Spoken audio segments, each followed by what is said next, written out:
even, the physical isolation. You're sick, you're feeling terrible. You're physically isolated from people because you don't want to spread infection. But I think that mental and emotional isolation was the most difficult thing to deal with. My name is Nicole Freese, and I'm a psychosocial manager at the Blue Roof Life Space in Wentworth, Durban. And it's really just a youth-friendly space where youth are able to come and access a variety of their services.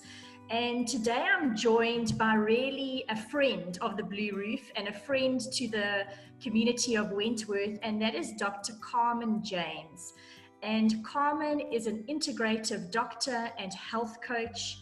And really the reason why we're sitting together today is that we're now under really just kind of like the thick of the COVID climate. And what I noticed really within the first week of our national lockdown was you started to hear of situations of people experiencing some kind of stigma. And when I saw the first incident come out of Khayelitsha in Cape Town, my immediate thought was, because I'm so involved in HIV and AIDS, I was like, this smells like, feels like, looks like the stigma that we experienced with HIV 20, 25 years ago. And I was like, this cannot be happening again. And I sat down with our center manager and I told him, like, Tom, what should we be doing around this? And he says, you've got to speak to Carmen James because she went through something and I could not believe when she shared her story, And so that's how I got hold of Dr. James last week, Friday.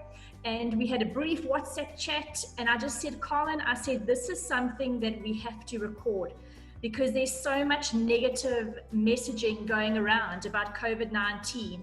That we actually start to need to hear the real stories. And for me, it felt like it was more of a mental health battle that people were going to be fighting in this time. And we all know that if our mental health is not in check, it has such a negative effect on our physical health. So Carmen, welcome. I just would love to give you this opportunity right now to tell us your story and go for it. Thank you so much. It's such an honor and such a privilege always to partner with Blue Roof Life Space. I'm just such a huge fan of the work that you guys do. And so it's always a real big pleasure, and it warms my heart to be here with you, to be speaking about this important topic. Just a little bit of background, a little bit about my story. Of course, as you guys know, I'm a doctor and I'm working in the clinics and coming face to face with patients that are COVID-19 positive. And in the whole rigmarole of taking care of patients, I was exposed to COVID-19 as the majority of healthcare workers will be, and unfortunately contracted the infection. And so it was quite a experience for me to be on the other side of medicine as a patient.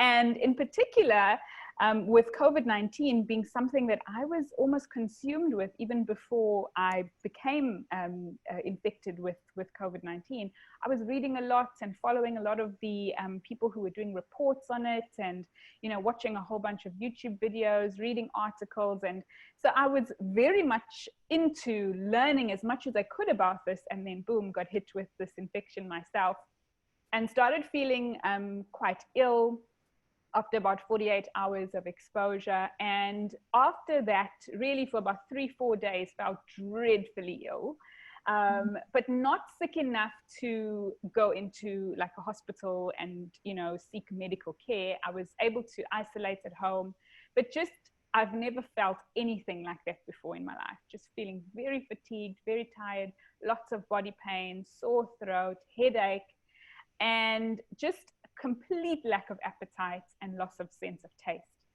And so I knew that, this was not normal. I got tested, got my results back, and of course followed the protocol, was isolated. But I was in an unfortunate situation where I live in a complex, and because I couldn't drive to go and get tested, I had people come to my home to do the testing. And because I live in a complex, the nature of the situation was that, about eight people came into my flat to come and test me, because at the time they were still learning, and people were still like, this was the first time that they were going to see COVID-19 testing being done, and a lot of the team was still training. And so we've got this concept in medicine: see one, do one, teach one. And so it was that whole process that was going on. But unfortunately, when 8 people come in wearing PPE into a complex, and neighbors are out, it just kind of caused a lot of anxiety and fear, I think, in my neighbors, which was understandable, completely understandable. And as you're talking, the image that comes to mind, I think of how we've been so into movies. I see like this alien invasion, and like the Hollywood, these tents and people coming with their equipment and their heavy breathing masks. So I can imagine for a closed community, a gated estate, that coming, I would be, this is contagion, this is Will Smith. You are like Will Smith in this movie. I can imagine. It was terrifying. And to be honest, like painting that picture, that was what it was like. And I think if I was not a medical person, and if I didn't know what was happening, I would have been equally afraid. So, I don't blame them for being a little bit, for being alarmed by the situation at all. I mean, it was quite alarming. But following that, kind of had to explain the situation to my neighbors and that kind of thing, and then followed the isolation period, which was pretty uneventful. Once I started getting better, I actually started getting better and nothing, some reports of patients are that they start getting better before they get worse. And so I was kind of always like waiting for this thing to happen where, all of a sudden it was going to get worse, but it never happened. Day by day, I got stronger and stronger. I started feeling better and better until my isolation period was over. And then it was time to return to work. And, obviously I work in healthcare, but still, I think that we're all human. And again, I was faced with another situation where, my colleagues were afraid, and they were afraid for different reasons. They were afraid because the communication to them about my situation, what was going on, the protocols were constantly changing. We were in a situation where we were first told, you need to stay in isolation until you test negative, and then it was stay in isolation until 14 days. And so it's a dynamic situation as we're learning about COVID-19. And even now, we're still learning, and there's still things that are changing. And so there was a lot of confusion around, was I coming back to work too early? Was I safe to be around my colleagues? Of course, colleagues have families and kids, and they're taking care of grandparents, and there's a lot of dynamic situations. Healthcare workers, some of them have comorbidities as well. We're all human. And so there was a lot of fear. And coming back into that situation, or back into the work environment, I definitely experienced people wanting to keep their distance from me and not wanting to engage with me as they would have before. People just being fearful and displaying fear in a way that was very apparent to me. Like it was not hidden. The body language, the kind of keeping your distance excessively, and the avoidance was definitely something that I experienced. And then coming back home from work, I would come into the parking lot in my complex, and there'd be people standing in the parking lot, and then people would disappear when I could get out of the car. So it was all that kind of situation. Like I said, the physical side for me fortunately wasn't that severe, and I made a pretty quick recovery. But I think that, dealing with everything else that came with it was, and still is, an ongoing journey. So. Carmen, to me, it sounds like you experienced a classic case of just social stigma, And when I heard a bit of your story the first time, I thought, it can't be stigma, because I know what the definition is of stigma. And I was like, let's go check that definition quickly, Yeah. And it actually speaks of a mark of disgrace that's associated with a particular circumstance, quality, or a person. And if we look at the similar words to that, you get shame, you get dishonor, you get stain, blot, blemish, you marked, you know. And I thought, those are quite harsh words, you know, those are quite harsh words for us to even have adopted when the HIV pandemic came across. How much so much so now for a respiratory disease, you know, and just that label that then goes with you. And so, and how that just, honestly, that is what affects our mental and our emotional health, you know. And so just looking at that definition, I thought to myself, you mentioned some of the things, but maybe to us to look at a little bit, what did stigma look like to you? Like, how do we behave? Like, how do we behave when we don't want to say, like, oh, we always want to say, like, oh, I don't stigmatize people, I'm not prejudiced, but how do we behave? What is the behavior that you experienced? Yeah, so I think it was, there were many levels to this, but I just, even before I go into that, I do want to say that I definitely felt a very clear separation between the people who know me and I have a good relationship with, and that love me and that care for me, you know, the people, my friends, my family, extended family, church community, all of those people.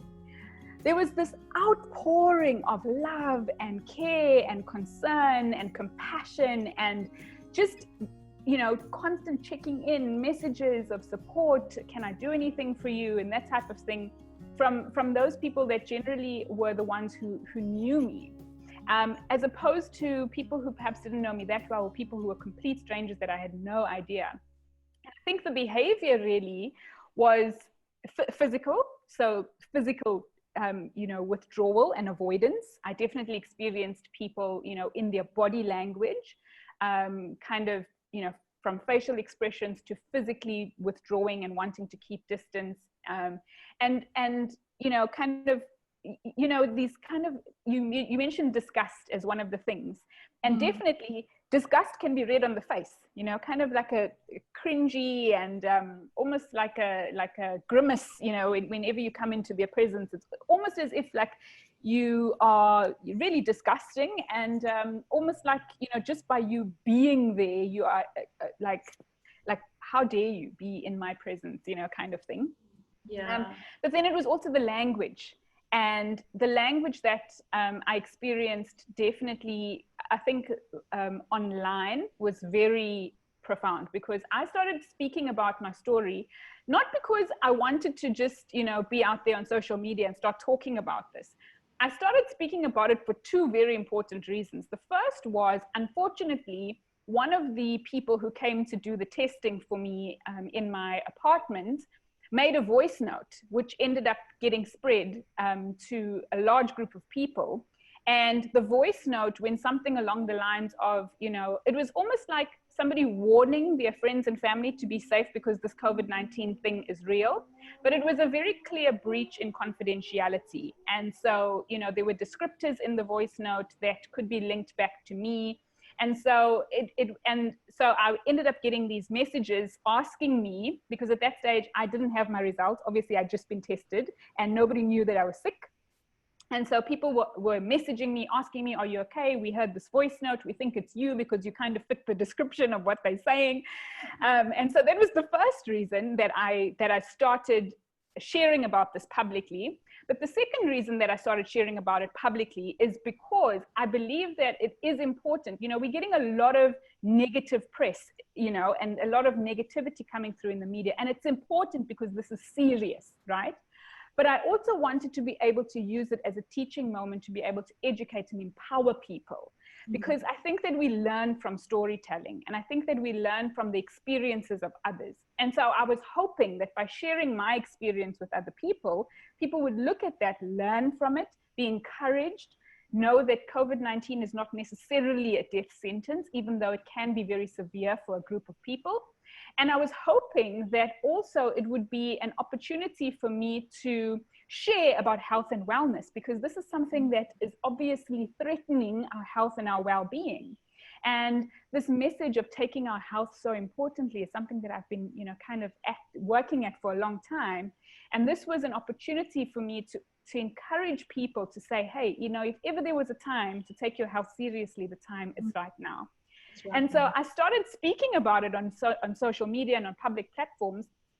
And a lot of the messages were, thank you for sharing, this is helpful, I've also been tested, what must I do? You know, people messaging me, asking me questions, and really it was an opportunity to teach. But there were other people who were like, you just putting this thing out because you want publicity, shame on you. If you were wearing the correct PPE, how did you get infected? So speaking about stigma, the language and the words that we choose to use when it comes to speaking about these issues, I think is also another thing, another layer that's very important. And then I think another component to that is how this kind of highlights things like racism and inequality. And I think that it's definitely for me highlighted the racial inequalities that we have. I think in the beginning, a lot of people were being stigmatized because they were of Asian descent. It subsequently, I think it still exists. And then also in addition to that, African people were being very much stigmatized or discriminated against, rather, because they were believed to be like the spreaders of COVID-19, especially in Asia. You know, there were these videos coming out of African people being beaten and that kind of thing. And so I think that, you know, stigma can range from anything from, you know, just a snide remark that you make, or a glance, or some kind of body language, to the way you speak about people and to people who are infected. And then to the extreme where, you know, it can even involve violence. And so I think it is a spectrum. Okay, sure. And I think, like, as you are speaking, not to normalize stigma at all, but I think for us to understand, I don't believe that we are inherently wanting to be that way, but there's just something when we come under threat. So when we come under threat and there's a stressor, it's our body that's trying to either like fight what's happening, or we're going to flee. So those avoidance behaviors from people, it's like, I need to remove myself from the situation, or we're going to be fight. And some of that fighting we can't hide in our facial experience, you know, in our facial expressions and stuff like that. So to say like, that none of those people, I ever believe we want to be like that. It's really just this battle in our body that's kind of happening.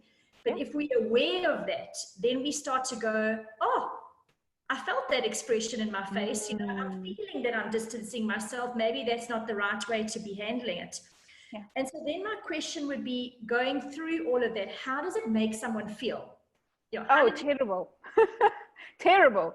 Regardless of physical symptoms now, you must have felt horrendous. Yeah. But then you've got other feelings that are happening. How does it feel? Yeah. And I always, you know, people ask me that question a lot, like, what was it like for you to go through COVID-19? And I always say that the physical for me, fortunately, was manageable. You know, a couple of days feeling dreadful, trying to just kind of make it from moment to moment. And then, you know, you kind of get over it and get stronger and stronger. But the mental component, I always say, was definitely the worst part for me. Okay. And so you definitely go into this, as you say, shame. You feel shame. You feel ashamed. You feel like, did I do something wrong? You know, was it my fault? You start to question yourself. You start to feel guilty. You start to question your character. Do people really think that I'm such a bad person that I would deliberately go out there and infect people? Do people think that I'm so irresponsible that I would, you know, deliberately put them in harm's way? You know, it makes you really, I think it's even, you know, the physical isolation. You're sick, you're feeling terrible. You're physically isolated from people because you don't want to spread infection. But I think that mental and emotional isolation was the most difficult thing to deal with. And for me, I'm very grateful that I've been working and reading and learning about self-development for a long time now. And so I had the tools at my disposal to be able to say, hang on, I'm going to do these things to make sure that I am protecting my mental health. But I do think that, yes, the physical is important. We need to know what are the symptoms of COVID-19 and what to do to protect yourself and to boost your immune system and that type of thing. But we also need to know what are the things that we need to be doing to bolster our mental health. And so it felt, even though I had the tools, even though I had the knowledge, even though I knew it was not my fault, there were definitely those times where I felt like I'm just going to curl up and I just don't want to speak to anyone and I'm just going to withdraw. And this is a horrible feeling that is making this whole situation even more amplified for me. The mental and the emotional component was definitely a roller coaster for me. Yeah. So how did you protect yourself during that? Give us some tips here. I mean, mental and emotional health when this is happening. Yeah, so I mean, as you said just now, becoming aware, so people who are stigmatizing, awareness, I think for them is important. But I think as the person going through the experience, becoming aware that, hang on, this is the way I'm feeling. Yes, it's normal, but it's really not my fault. Bringing an awareness to that, I think, is the first thing that's important. And that is not an easy thing to do, because as human beings, we always go to the negative. We have a negative bias, right? Which is part of our survival mechanism, because if we were out in the forest and, we were just busy looking at the rainbows and the beautiful flowers, we would miss the bear that's trying to attack us on the side, right? So we, because of survival, focus on the negative stuff. So it's easy for us as people to automatically think, yes, it is my fault. Yes, I did do something wrong. Yes, maybe I did, maybe it is, something that I did that's brought this on me. So it's easy for us to go to that state of thinking. And so I think the first thing is to become aware when you're heading down that path, and to deliberately bring yourself back and choose another more empowering way of thinking. So that's part of what I did. I was aware of the things that were making me feel bad. So whether it was the people that were making me feel bad because of, the way they were behaving, whether it was the trolls on social media saying bad things, whether it was the news that was making me feel like it's all doom and gloom and, there's no hope here, whether it's the messages and the groups on WhatsApp, whether it was the social media. So becoming aware of those things that are pushing you further into that negative frame of mind, and deliberately setting up healthy boundaries around yourself to preserve your mental health. So is it cutting yourself off from people, even if it's for a time, that are making you feel worse than they're making you feel better? Is speaking to this person leaving me more anxious or leaving me empowered? And if it's leaving me anxious, I need to perhaps pause communication with that person for now. If scrolling on social media and Facebook and watching all the people dying and watching videos of, hospitals crowding up, and if that's causing you more anxiety, take a break from social media. If you're part of a group that's perpetuating this spirit of fear and anxiety, leave the group. Deliberately setting healthy boundaries around yourself is important. But nature doesn't like a vacuum. So you can't remove something and not replace it with something else. Okay. And so important there is, now that you've taken away those things that are making you more negative, what are you going to do in place of that? And so is it trying to find those social media profiles that actually empower you and encourage you? And communicate more with people who are supportive and who are holding space for you and making you feel better than feel worse? Is it perhaps following a blog that is powerful, or even a spiritual program, or some kind of course perhaps that's boosting you and making you feel better and helping you to empower yourself? Is it reading a book maybe that's giving you the tools that you need to strengthen your mental state? Is it taking time to perhaps spend some time in prayer or meditation? What are those things that are now building? Affirmations was another thing. Very important. And I don't know if you know that very empowering healing affirmation that says, every day in every way I am getting better and better. I was saying that over and over and over and over to myself. And I was listening actually on the radio the other day to another guy who was also COVID-19 positive, and he was speaking about, how affirmations and speaking things into existence, and just keeping that positive affirmation, like whether it's sticking it on your mirror and saying it to yourself all the time, or reading encouraging pieces of scripture, or, what are the things that will make you feel more positive? And replacing those negative things with those positive things. I think that's very important. Wow. Yeah. So let's just get to the root of stigma. Let's just pull it out by the root, What do you feel is the root of all of this? I think it's fear. I think it's, you mentioned the stress response, and that's a very classic response to fear. We're afraid of the unknown. We're afraid of what's going to happen. We're afraid of getting sick.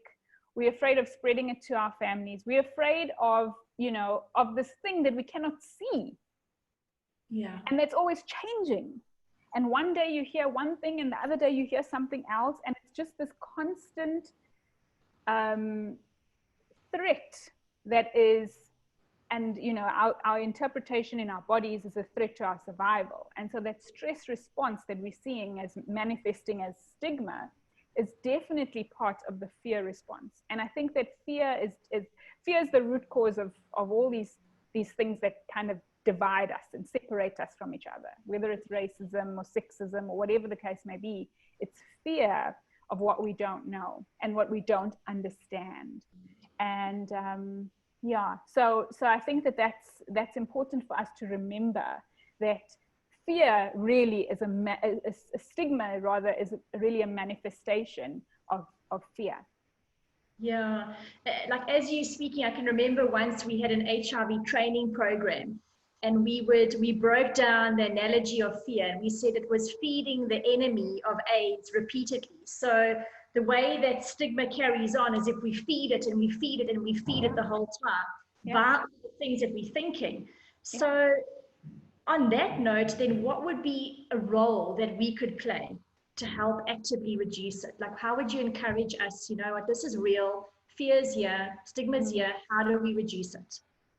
I think knowledge is important. And so educating ourselves is important. But I think taking it a step further than that, I don't like to say knowledge is power. I like to say applied knowledge is power. Okay. I had someone say that, and I thought, wow, that's the actual thing, because you can have all the education and the knowledge and the information at your fingertips, but if you don't apply that, then it's the same as if you didn't have the knowledge. So I think that acquiring that knowledge, educating yourself on the facts and not the fear.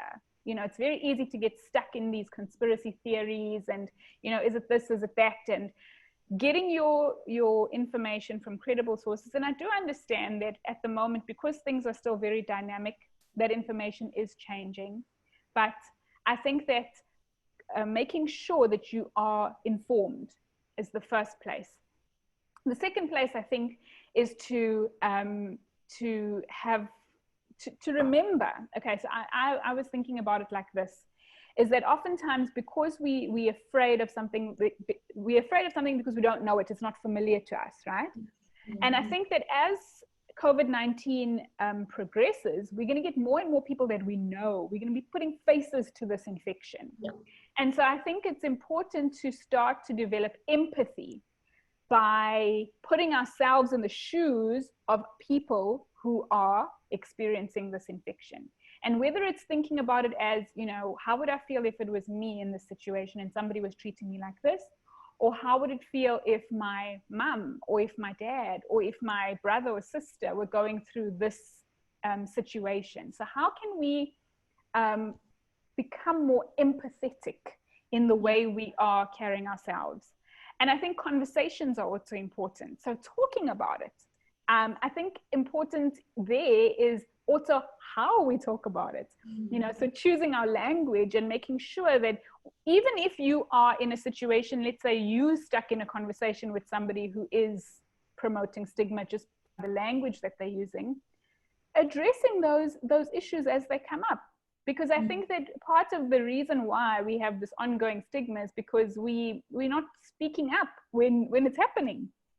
Someone says something racist, or someone says something to stigmatize a COVID-19 positive person, and we keep quiet. That perpetuates the stigma. So being that voice that says, hey, maybe let's talk about that, and let's really unpack that and find out, is that really the truth? I think seeking the truth in this situation is also very, very important. And that comes back to educating yourself on the real stuff, and not the conspiracy theories. You know what? I've absolutely loved our conversation, even though it's the second time around. It's gone a bit deeper, this time. And so just to recap what took place, you are a doctor, you're working in the medical field, you were one of the first COVID cases that we really had right in the beginning. And there were a lot of situations that kind of happened. And because you say we're in a learning phase still with COVID-19, it's dynamic, it's changing, and there's still a lot of confusion around it. It can push us into the rut of attaching to fear, and then the behavior response to that is a stigma that comes out. And that the key to fighting COVID at this time is really having empathy.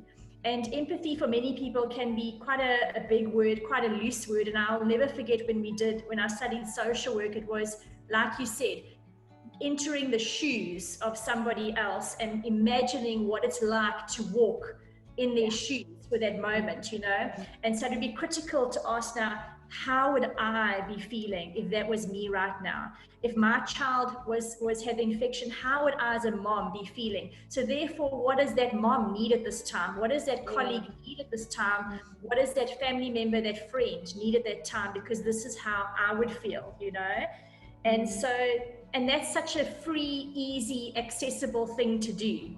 And I feel that if we use empathy, we'll get over this so much more quicker, because what stigma really does, it stops people from being tested.